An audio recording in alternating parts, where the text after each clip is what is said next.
Kisah tentang hantu kuyang ini terjadi di Kalimantan Tengah. Pengalaman ini terjadi ketika usia Irsyad pada waktu masih umur 15 tahun. Saat itu Irsyad bersama keluarganya pindah ke rumah baru di Kuala Kurun, Kalimantan Tengah. Irsyad memiliki kakak yang berusia 17 tahun. Ketika mereka pindah ke rumah baru itu, hari sudah gelap. Tanpa meminta izin dari orang tua, Irsyad dan kakaknya pergi ke sungai dekat hutan mencari katak untuk digunakan sebagai mainan. Ketika kami bersenang-senang mengumpulkan katak, tiba-tiba saya dan kakak kaget. Mata mereka melihat jauh ke dalam hutan. Tiba-tiba kakaknya menyuruh Irsyad untuk diam karena dia mendengar ada suara aneh dari arah hutan. Suara itu terdengar seperti peluit panjang tapi tidak terlalu keras. Mendadak saya merasakan dingin di seluruh tubuh dan tidak lama setelah itu terlihat seberkas cahaya yang berasal dari dalam hutan. Ternyata cahaya itu adalah kepala wanita yang terbang dengan usus tanpa tubuh bagian bawah. Ya, itulah yang orang Dayak sebut hantu kuyang. Dia dan kakaknya gemetar ketakutan melihat hantu kuyang tersebut. Sosok itu bersinar dengan darah menetes dari ususnya dan tampaknya terbang ke arah mereka berdua. Spontan kakaknya menarik tangan Irsyad dan dengan sekuat tenaga mereka berlari sekencang mungkin tanpa melihat lagi ke arah belakang. Karena jika kuyang menangkap kita, kita tahu apa yang akan terjadi pada diri kita. Beruntung orang tua mereka masih berada di luar rumah setelah bongkar-bongkar barang di rumah barunya. Ayah Irsyad tampak kaget melihat mereka berdua berlari pulang dengan mimik muka yang ketakutan. Namun setelah ia melihat ada hantu kuyang bercahaya di belakang kakak beradik ini, secepat mungkin ayahnya mengambil tombak ikan. Sementara ibu mereka berlari masuk ke dalam rumah untuk mengambil pisau mandau dan dua orang tetangga juga membantu dengan mengambil batu dan pisau. Bapak dan ibunya Irsyad lalu melemparkan senjata ke arah cahaya itu. Mereka segera meminta Irsyad untuk bersembunyi di belakang punggung orang tua mereka. Saya dan kakak hanya melihatnya sambil menggigil ketakutan. Kuyang itu terbang di atas rumah kami dengan darah yang terus menetes dari ususnya. Orang tua Irsyad dan yang lainnya terus melemparkan batu ke arah kuyang itu sambil membaca beberapa doa dalam bahasa Dayak. Sekitar setengah jam kemudian, akhirnya hantu itu menghilang perlahan-lahan. Setelah ayah mereka yakin hantu itu benar-benar pergi,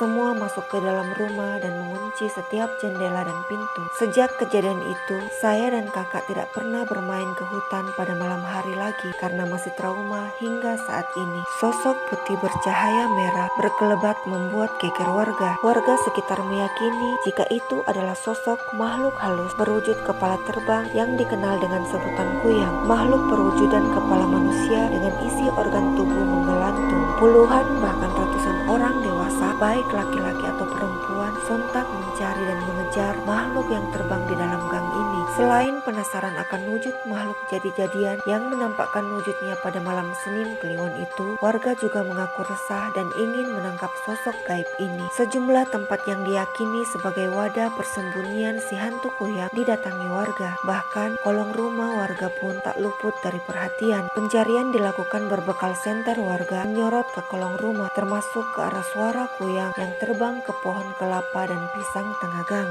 Tanpa dikomando, warga kembali berlari ke arah pepohonan. Teriakan takbir berkumandang sembari berharap kuyang bisa tertangkap. Berbekal sapu lidi, warga memukul-mukulkan ke arah pohon. Namun sayang, upaya itu tak seperti yang diharapkan. Sosok yang dicari menghilang. Tadi sempat juga ada wanita yang kesurupan saat warga mengejar kuyang. Untungnya cepat ditenangkan. Dari mulut wanita yang kesurupan itu terucap nama Sana sebagai kuyang, kata Faisal, warga yang ikut dalam pengejaran. Hingga menjelang sholat subuh, warga yang susah payah mencari akhirnya menyerah. Warga kembali ke rumah masing-masing sembari tetap bersiaga. Salah seorang warga yang sempat memukul kuyang dengan sapu lidi menuturkan saat itu dirinya berada dalam rumah dan tiba-tiba mendengar suara warga yang melihat kuyang. Tanpa berpikir panjang, dirinya membawa sapu lidi yang ada di rumahnya. Saya sempat pukul, tapi cepat sekali terbangnya ke arah atap rumah warga. Setelah itu kami mengejar hingga ke sela-sela rumah warga yang berhimpitan, kata Ari. Penampakan kuyang bukan pertama kali terjadi di Sungai Kunjang. Beberapa tahun lalu, penampakan hantu kuyang sempat terjadi, namun isu itu meredam dengan sendirinya. Bahkan untuk kejadian penampakan hantu kuyang kali ini, banyak warga yang melihat wujud kuyang tersebut. Sali, tokoh warga sekitar pun melihat dengan mata kepalanya sendiri.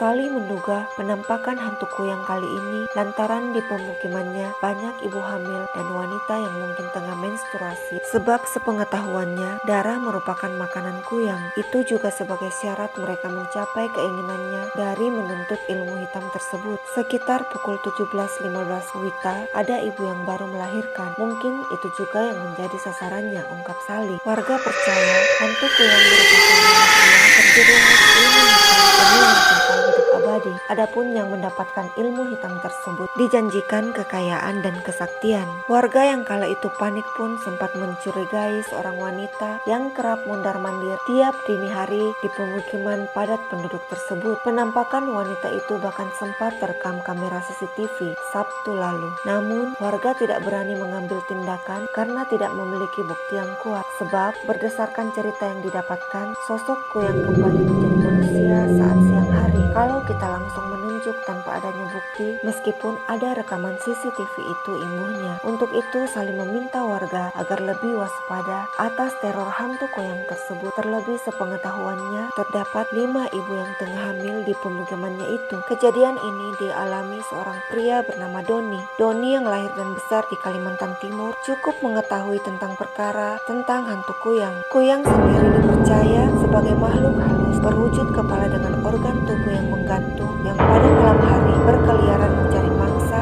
yaitu darah bayi yang baru lahir, wanita yang baru melahirkan, wanita yang sedang hamil tua. Bahkan jika kuyang tidak menemukan wanita hamil atau bayi, dia juga dapat menghisap darah menstruasi yang dibuang sembarangan. Di Balikpapan, Kalimantan Timur, tempat tinggal Doni merupakan daerah pinggiran kota yang masih banyak hutan, kebun, bukit, dan hutan bakau. Sekarang hutan tersebut sudah banyak berkurang seiring pembangunan. Menurutnya, di Balikpapan Timur ada 3 kampung yang reputasinya sudah terkenal sebagai sarang kuyang, dan tempat tinggal Doni berada di antara 3 kampung tersebut. Saking terkenalnya reputasi negatif kampung ini, setiap wanita hamil dari luar kampung tidak akan berani menginjakkan kaki di 3 kampung ini, ungkap Doni. Waktu Doni masih duduk di sekolah dasar, ia dan teman-temannya sering bertukar cerita mengenai hantu kuyang yang sering menampakkan dirinya baik di desanya maupun desa sebelah. Biasanya anak dari kampung yang akan menjadi narasumber karena di kampungnya cerita seputar kuyang sudah menjadi rahasia umum dan jadi makanan sehari-hari.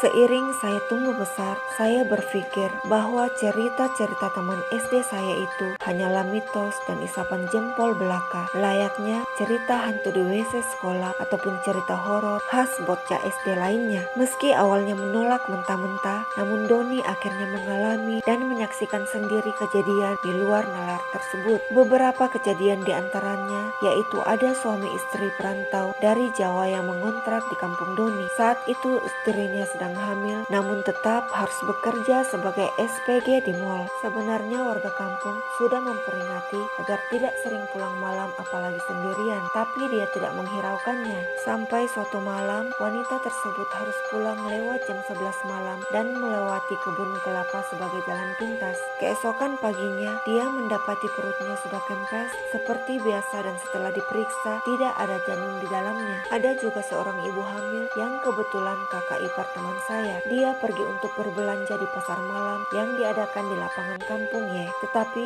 tiba-tiba ada seorang nenek asing dengan mengelus perutnya sambil bertanya berapa bulan usia kandungannya, kata Doni. Karena tidak peka dengan fenomena tersebut, si ibu hamil membiarkan saja nenek mengelus perutnya. Tidak lama sesampainya di rumah, si ibu hamil merasakan sakit perut dan melahirkan. Namun saat dilahirkan, anaknya sudah tidak bernyawa dengan keadaan tubuhnya membiru. Teman sekolah Doni juga menjadi korban kuyang tersebut. Rumah temannya ini kebetulan berbatasan langsung dengan kampung sebelah. Teman Doni pindah ke kampung halaman orang tuanya di Jawa setelah lulus SMP dan baru kembali ke rumahnya di Balikpapan setelah dia lulus kuliah dan menikah. Istrinya baru pertama kali ke Kalimantan, tentu masih awam dengan mitos ini. Ketika baru beberapa hari anak pertamanya lahir, si istri yang ingin pergi buang air melihat ada kucing yang masuk ke kamarnya, namun dia tidak menghiraukannya, padahal saat itu anaknya ditinggal sendirian di kamar. Sementara mertuanya sedang di dapur. Sekembalinya dari toilet, Si bayi tersebut sudah terbujur kaku dengan badan yang membiru, kata Doni.